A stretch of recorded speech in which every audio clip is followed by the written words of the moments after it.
Baik, selamat pagi Pak Alex. Perkenalkan nama saya Kareltan dengan NIM 2301863023, kelas LA05. Pada kali ini saya akan menjelaskan mengenai jawaban saya pada Final Exam Applied Projective Geometry. Baik, di sini saya sudah buka soalnya dari exam online. Di sini kita mulai dari nomor 1.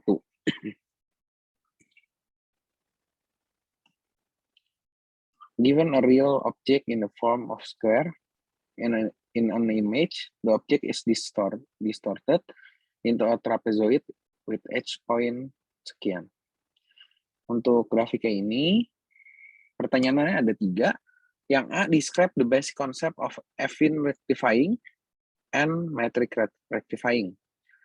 Yang B, please do affine rectifying of the above object by calculating the line at infinity L infinite. Nah, after A, then accomplish metric rectifying by computing the dual conic.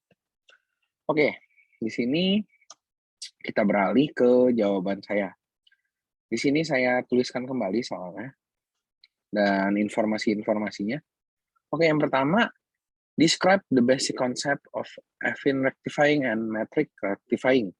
Jadi, konsep dasarnya affine dan metrik ini adalah affine itu adalah suatu proses mempertahankan keadaan adanya hubungan paralel yang merupakan sifat dari affine itu sendiri. Nah, pada dasarnya itu affine rectifying itu menghilangkan projective distortion pada gambar. Nah, kalau metric rectifying itu proses mempertahankan sifat-sifat matriks yang terdapat pada gambar. Nah, misalnya panjangnya, lebarnya, volume, luas, dan lain-lain.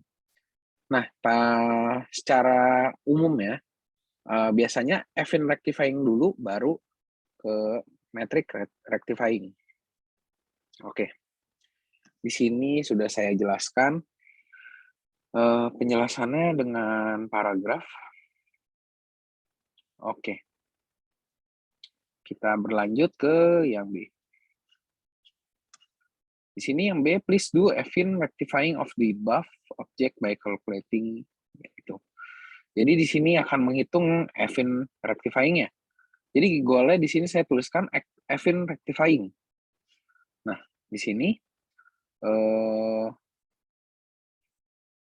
sini saya tuliskan panah ini. Jadi goalnya itu jelas, di mana saya harus mencapai affine rectifying, di mana affine rectifying itu dapat diperoleh jika kita adanya P, mendapatkan P, dan kita harus mendapatkan I untuk mendapatkan P.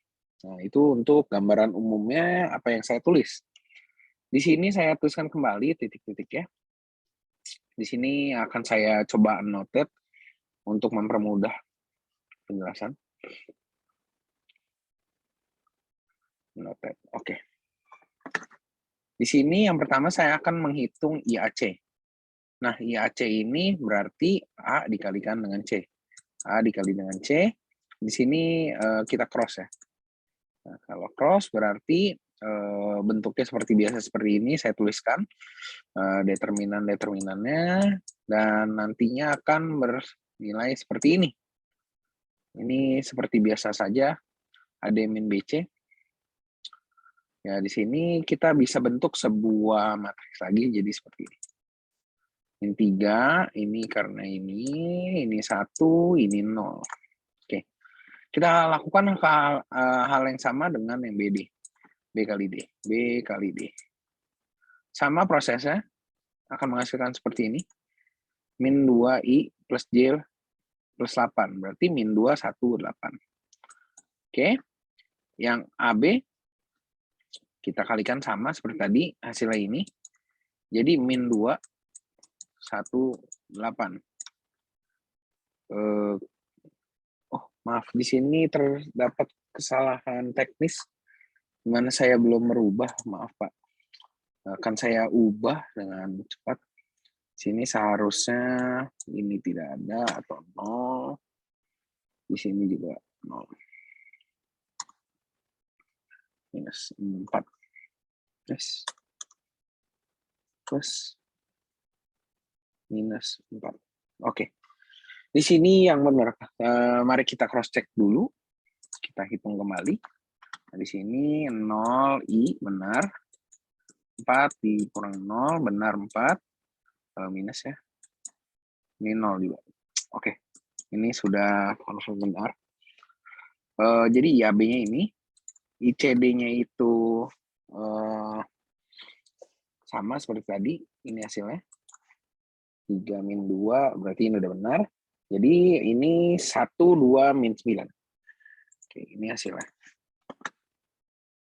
Kita lanjut. Nah, di sini keempat-empatnya sudah kita dapatkan, berarti kita bisa mendapatkan nilai P. Di sini nilai P-nya sudah saya tuliskan rumusnya seperti ini. P1 itu IAC, IBD, P2-nya itu IAB, ICD. Kita tuliskan yang sudah kita dapatkan tadi. Ini. Nah, di sini sama seperti tadi, ini kita cross. Di sini ya prosesnya sama, tidak berbeda. Akan menghasilkan 24, 24, 3. Ini juga sama, menghasilkan min 36, 0, min 4. Nah, di sini kita akan mencari I-nya. I-nya itu P1 dikalikan dengan P2. Di cross ini, sama seperti tadi, akan menghasilkan min 96, min 12, 864. Nah, di sini sudah bisa kita hitung Evin rectifying-nya. Oke. Di sini Evin rectifying itu XA. XA ini H kali XC. Nah, H kali XC ini, H-nya itu isinya seperti ini. Ini ada I yang kita dapatkan tadi. Nah, XC-nya itu yang seperti ini rumusnya. Jadi, basically kita tinggal masukkan saja angka-angkanya yang sudah kita dapatkan.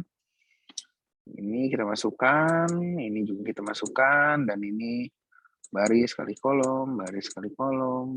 Ya, seperti itu akan menghasilkan seperti ini.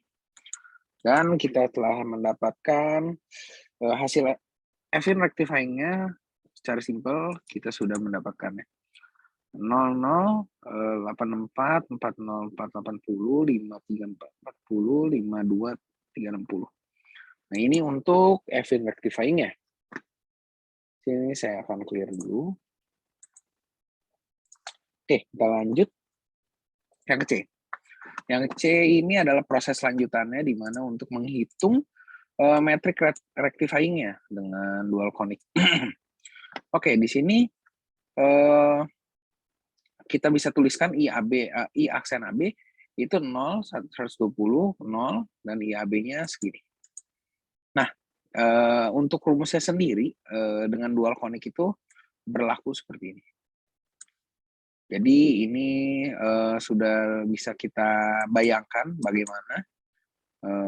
Jadi akan seperti ini.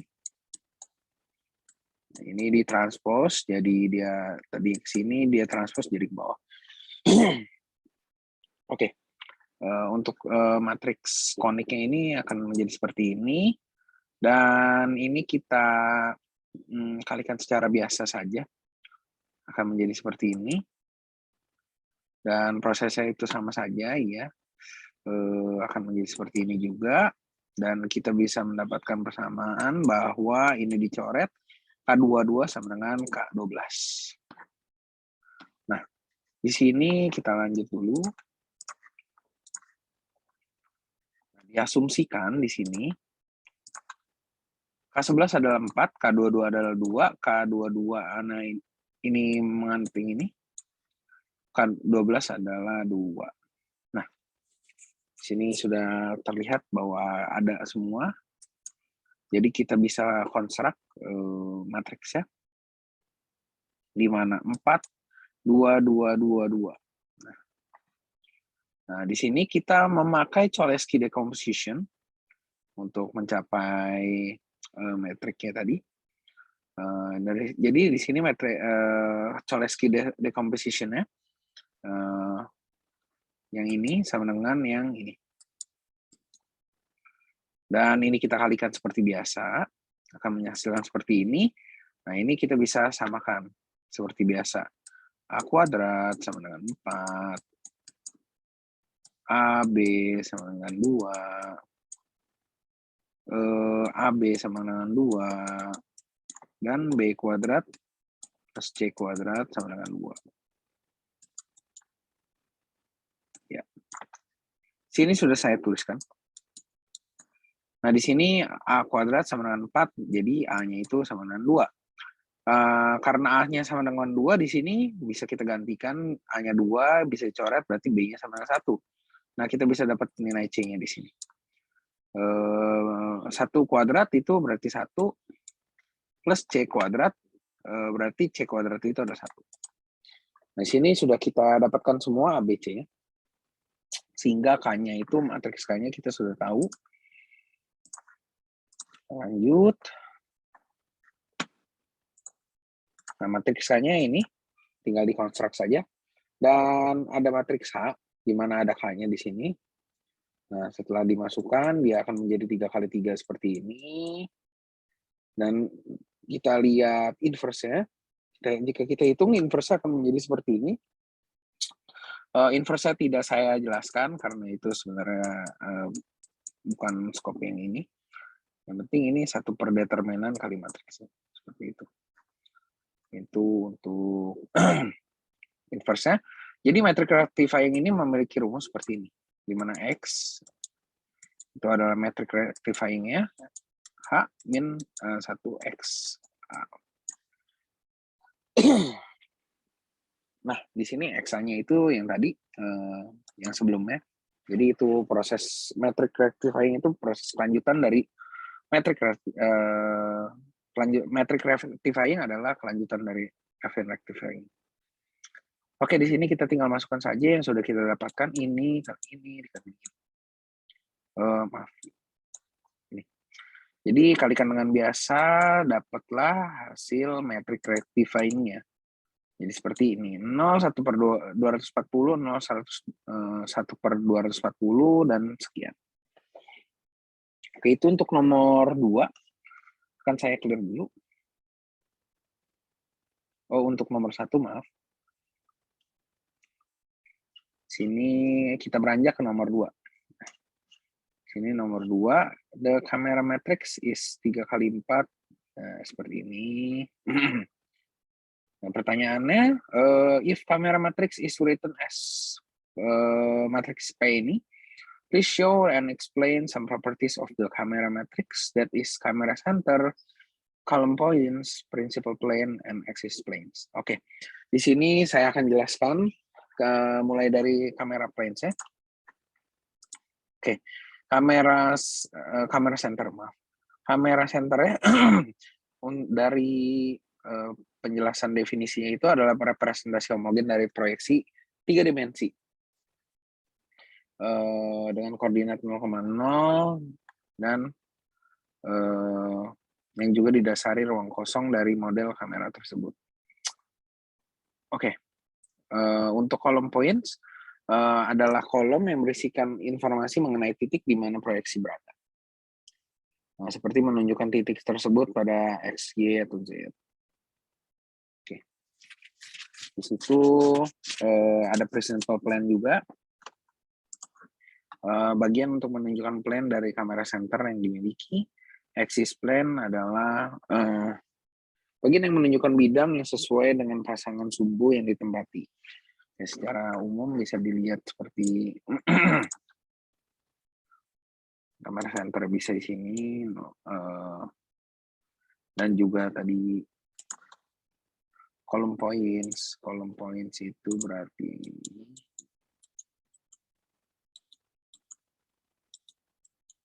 ya principal plane ini dan seterusnya.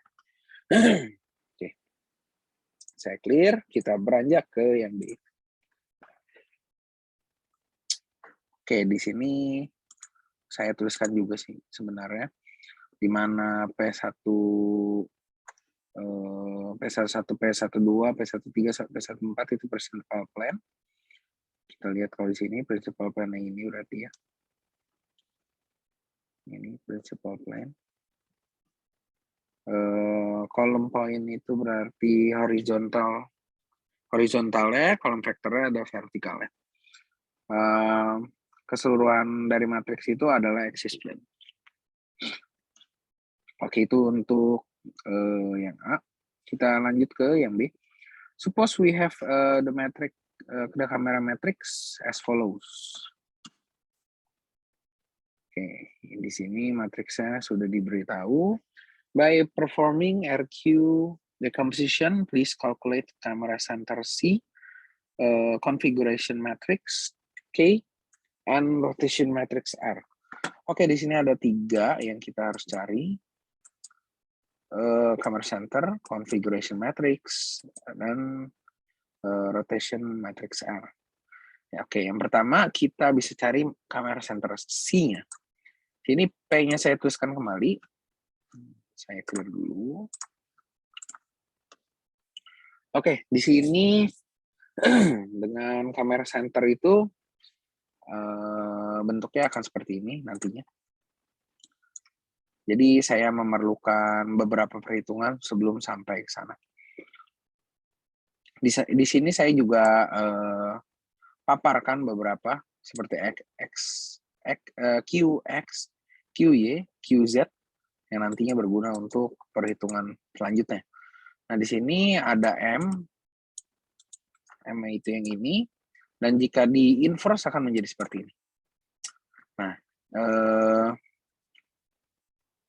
camera center itu adalah matriks dari minus M inverse dikali P4. Nah, P4 itu di sini saya sudah tuliskan 789. Kenapa 789? Di sini akan saya kasih lihat. Jadi memang sebenarnya untuk perkaliannya itu dia akan memakai yang belakang saja. Yang ini. Ini namanya P4.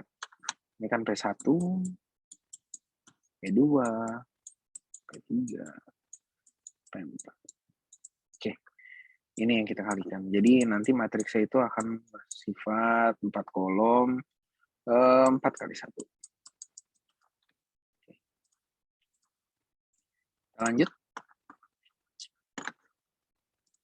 Di sini kita kalikan saja secara matematis biasa. Di sini saya pisahkan dulu yang ini. Akan menghasilkan seperti ini, dan saya akan gabungan kembali jadi 4 kali 1 matriksnya. Kira menjadi seperti ini kamera center-nya.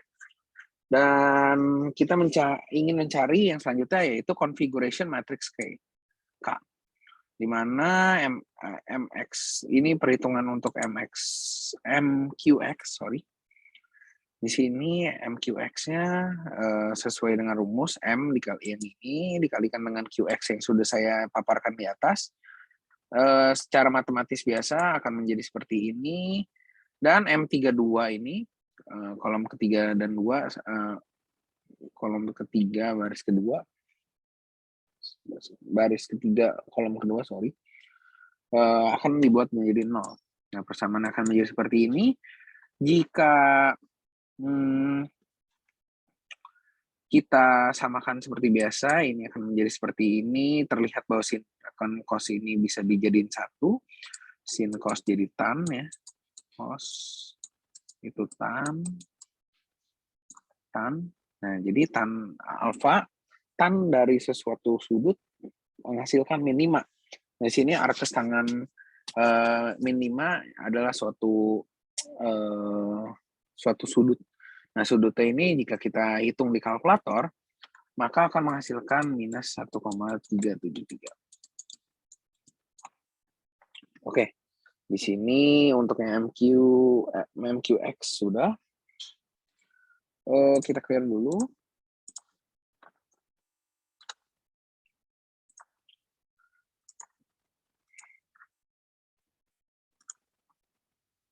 Oke, di sini MQX-nya dia akan kembali lagi, maaf, belum selesai di sana. Ternyata kita harus kembalikan lagi dan harus menjadi hasil exact, harus berbentuk nomor. Sama dengan MQY, M dikali dengan QY, Sama seperti tadi, yang dibuat 0 itu M31, nah berhubung di sini 0, maka ini tidak dianggap, sin beta sama 0, berarti beta itu adalah sudutnya 0. Nah, kita masukkan lagi ke biasa, ini menjadi matriksnya seperti ini. Di sini matriks identitas ya. MQZ sama, basicnya, yang dia buat 0 itu M21, ternyata juga dia sama seperti yang ini. Jadi akan sama matriksnya. Oke, kita lanjut. Jadi untuk mencari K ini, rumusnya akan seperti ini. MQX, MQX, MQY, QZ sama dengan K. Oke, di sini kita langsung saja cari K-nya. M-nya sudah ada, QX-nya sudah ada, QY-nya sudah ada, QZ-nya sudah ada, K-nya dapat dicari seperti ini. Oke, configuration matrix K adalah ini. Jadi sudah terpenuhi. Pertanyaan yang kedua. Lanjut ke yang rotation matrix. Rotation matrix R. Nah, ini di rotate berarti di sini ada transposnya, transpose.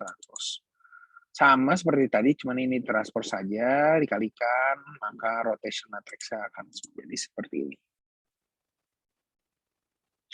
Itu untuk penjelasan nomor 2. Kita beralih ke nomor 3.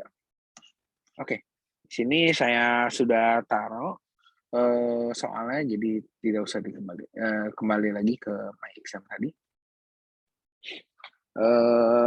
The following algorithm is direct linear transformation atau DLT algorithm for finding projection matrix homograph H. Objektifnya algoritma.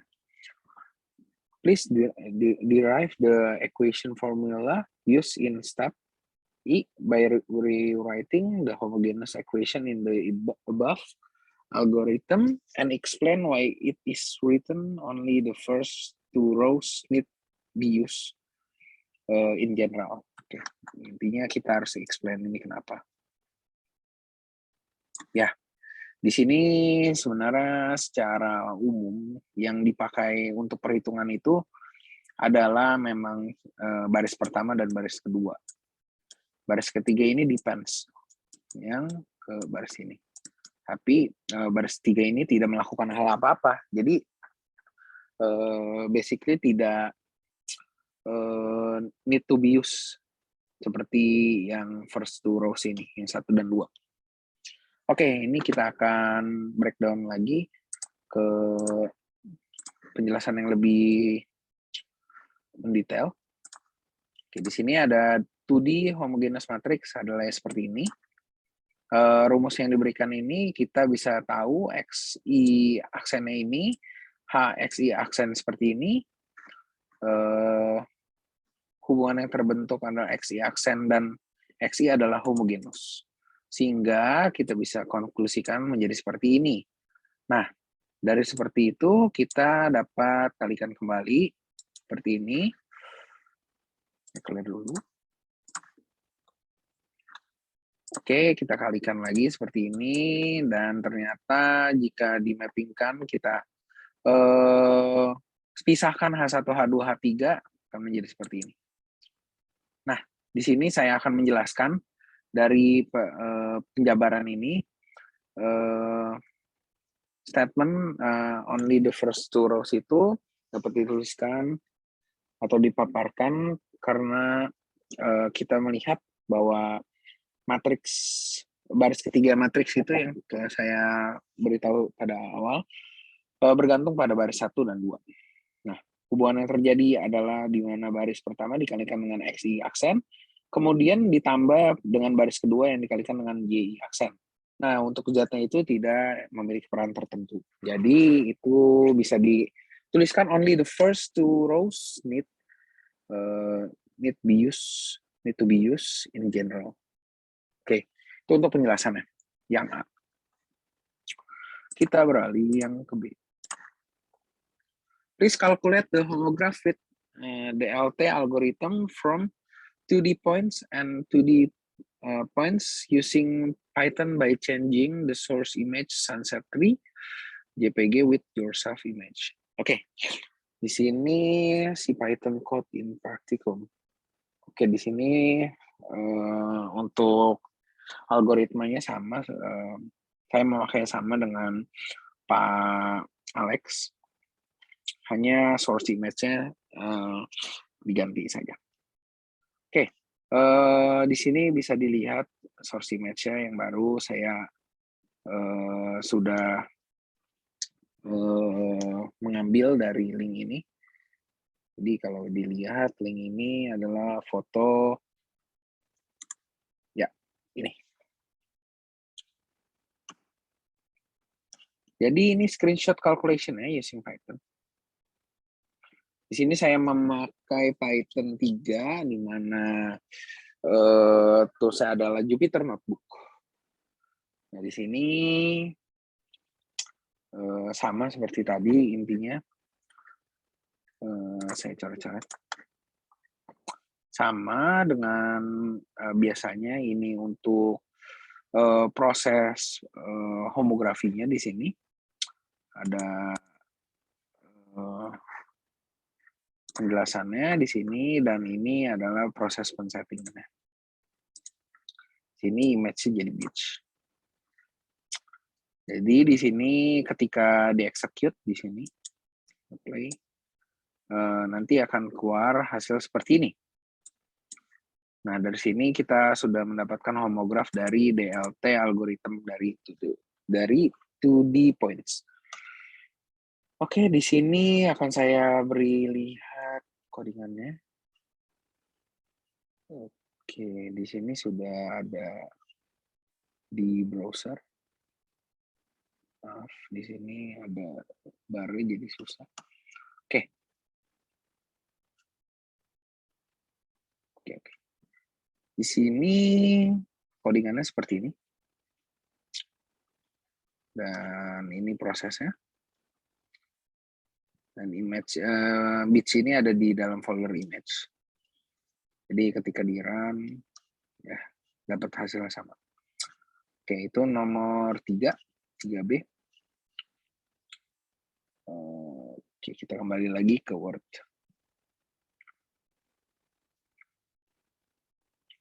Oke, kita untuk penjelasan nomor 3 sudah selesai. Kita berlanjut ke nomor 4. Oke, nomor 4 di sini. Please calculate the camera matrix with DLT algorithm, 3D points and 2D points using Python for the second image. Di sini second image ya.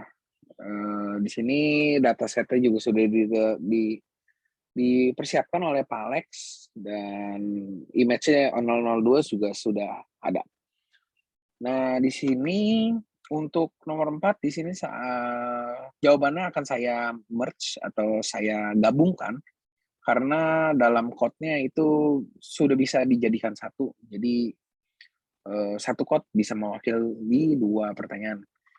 Jadi di sini yang B itu adalah visual comparison analysis by mapping plot. Di sini kita harus ngeplot dari DLT dan juga ground truth. Nah, di sini saya rencananya akan membandingkan matriks kamera matriks DLT dan juga ground truth. Dan di sini nanti ada gambarnya. Oke, di sini ada titik-titiknya sesuai warnanya. Oke, kita akan melihat langsung di codingannya. Untuk prosesnya seperti ini. Ini code-nya. Nah, di sini sebenarnya inisialisasi image. Jadi yang kita pakai ini adalah IM2 karena image 2 sesuai dengan soal. Jadi ngeplotnya nanti di sini IM2. Oke, di sini kita proses-prosesnya terjadi. Sini ini computing kamera matrixnya di sini dan select visible points dan make homogeneous di sini, estimate P-nya di sini. Oke, ini buat compare. Oke, kita langsung ke output ya.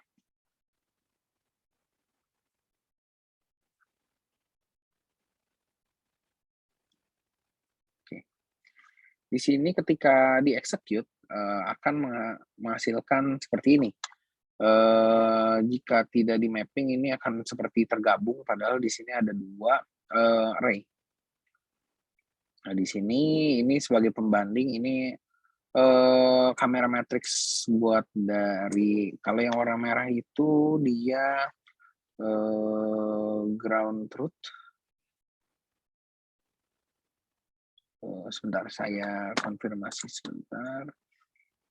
Ya, warna biru itu adalah ground truth dan juga warna merah adalah delta algorithm.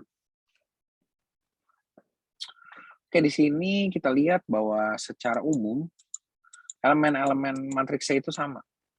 Sini sama, sini sama, sini sama, di sana. Jadi kelihatan bahwa sepertinya dari perhitungan kamera matriks ini DLT dan juga ground truth ini memiliki hasil yang sama atau keakuratan yang sama. Ketika kita plot, ternyata di sini titik-titiknya juga sama, berbentuk titik dan bulat bawah di dalamnya. Itu menunjukkan di mana titik merah dan titik biru itu saling bertemu. Oke, di sini ada penjelasan saya.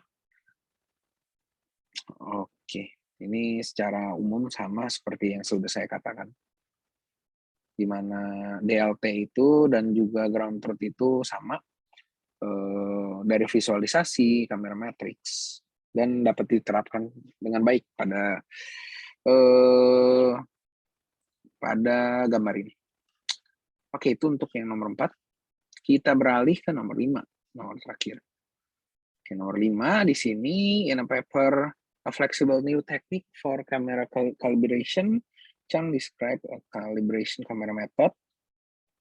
Ya, di situ what is the main idea?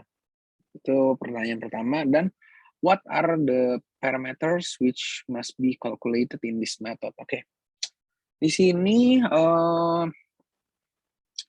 secara singkat di dalam pemaparan Chang ini kamera calibration itu ada 2 prosedur.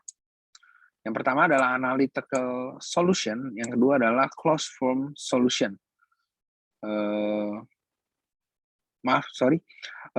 Dengan metode analytical solution dan prosedurnya ada closed form solution dan non-linear optimization oleh maximum likelihood criterion. Oke.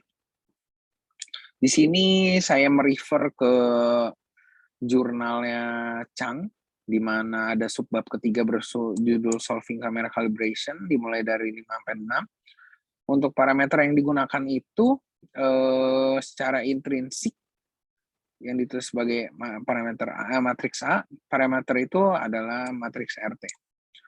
Untuk parameter intrinsik lebih menggambarkan pada scaling, skewness, dan principal point. Sedangkan untuk parameter ekstrinsik itu lebih mengenai rotasi, translasi yang terjadi. Jadi ini parameternya, dan ini idenya. Idenya itu ada analytical solution dan nonlinear optimization. Oke, itu secara singkat saja untuk teorinya. Untuk yang B, most of the camera have imperfect lenses which cause the image distortion. Jadi ada distorsi. Jadi kita state the 2 types and their representation model. What the meaning model? Not to answer. You should find the related literature about the image distortion. Oke, di sini untuk penjelasan singkatnya, 2 jenis distorsi itu adalah barrel dan juga pincushion distortion. Nah, di sini distorsi itu secara umum adalah penyimpangan bentuk, bisa cembung, bisa cekung. Nah, di sini ditangkap oleh kamera dikarenakan biasanya penggunaan lensanya itu jarak fokusnya sangat lebar atau telefoto. Oke, yang pertama adalah barrel distortion. Nah, barrel ini adalah cembung keluar. Jadi dia melengkung, lebar. Harusnya seperti ini. Ya. Kalau pincushion distortion itu cekung. Oke, untuk lebih jelasnya kita lihat di bawah.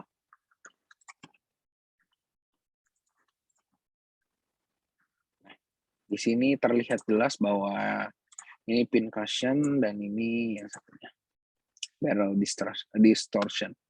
Ini bagian kiri, ini bagian kanan.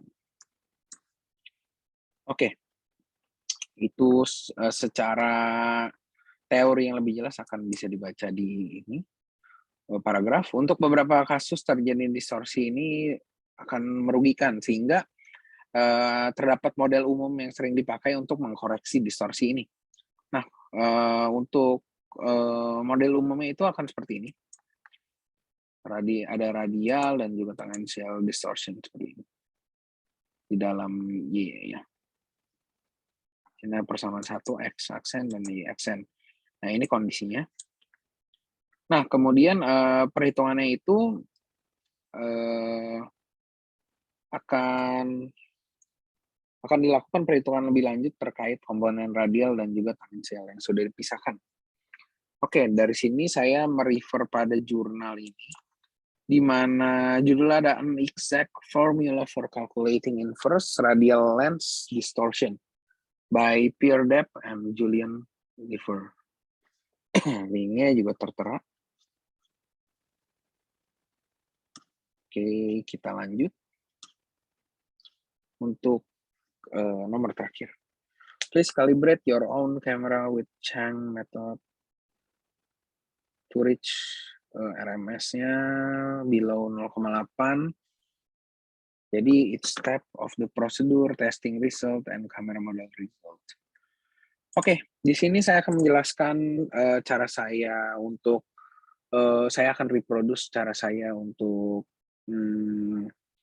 mengcoding atau mendapatkan hasil-hasilnya. Oke, di sini yang pertama saya memastikan di sini di mana semua library itu sudah terinstall.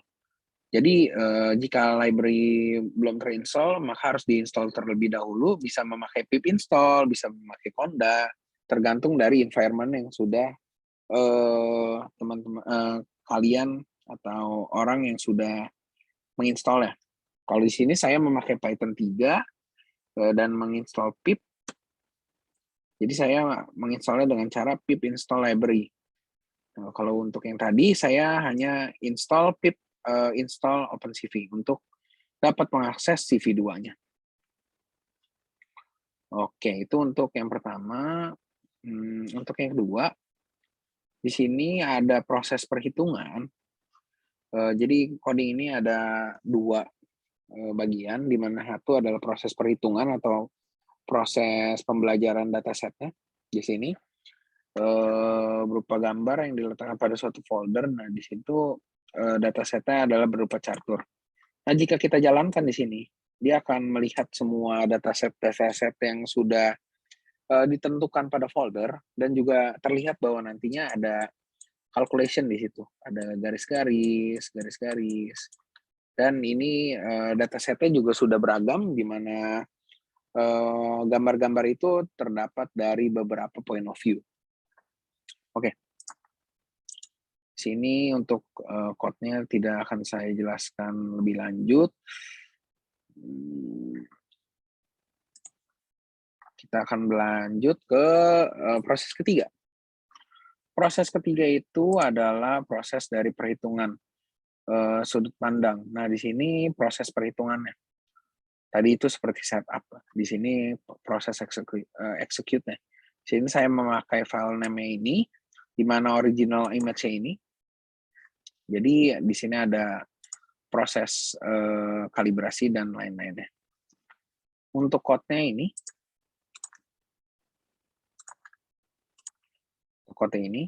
di sini saya define yang undistorted, yang lainnya itu sudah sama config-nya, dan output-nya akan menjadi seperti ini. Di mana tadinya itu cembung, menjadi rata kembali. Nah, selanjutnya itu saya akan mengeprint root mean square result untuk memastikan bahwa projection error-nya di bawah 0,8. Di sini mudah, tinggal kita print seperti ini, di mana dia akan mengeluarkan 0,5624 jika dibulatkan, sehingga projection-nya sudah benar sesuai dengan soal. Lalu yang kelima, ada kamera matrix dan juga distortion coefficient. Nah, di sini kita bisa lihat kamera center, kolom vektor, dan lain-lain. Nah, MTX ini, di dalamnya ini adalah kamera matrix, di ST itu adalah distortion coefficient. Nah, di sini kita lihat kamera matrix, ciri-cirinya sangat jelas, di mana paling bawah adalah 1. Nah, di sini berarti benar. Dan distortion coefficient-nya ini. Lanjut ke step berikutnya. Nah, di sini saya akan melakukan testing result. Jadi saya akan mengeprint vektor rotasi dan juga vektor translasi. Di sini saya pertama mengeprint rotation vector Rvex ini dan sepanjang ini. Dan transaction sama Rvex seperti ini. Itu untuk penjelasan secara singkatnya. Mari kita lihat untuk bagian code-nya. Tadi terlupa saya untuk memberi lihat yang bagian nomor 4. Nomor 4 ini jika di-run akan seperti ini. Ya, hasilnya sama ya. Di mana titik merah dan titik ini tidak terbagi-bagi. Untuk nomor 5, di sini adalah proses yang saya bilang untuk setup, di mana dataset-nya itu akan dipelajari. Sini jika di-run, dia akan melihat cara ini. Jadi dia akan jalan seperti ini nantinya. Nah, di sini harus sampai selesai agar akurat. Sini ada perhitungan-perhitungan, itu garis-garisnya. Jadi secara jelasnya nanti dari berbagai sudut pandang terkena. Nah, di sini sudah selesai proses yang pertama. Jadi kita dapat mengeksekut yang lanjut. Kita execute ini prosesnya, ini dari yang tadi. Oke, di sini sudah terlihat bahwa original image-nya itu yang tadi, setelah dia undistorted, maka menjadi sudah baik hasilnya. Oke. Sini selanjutnya, di sini ada print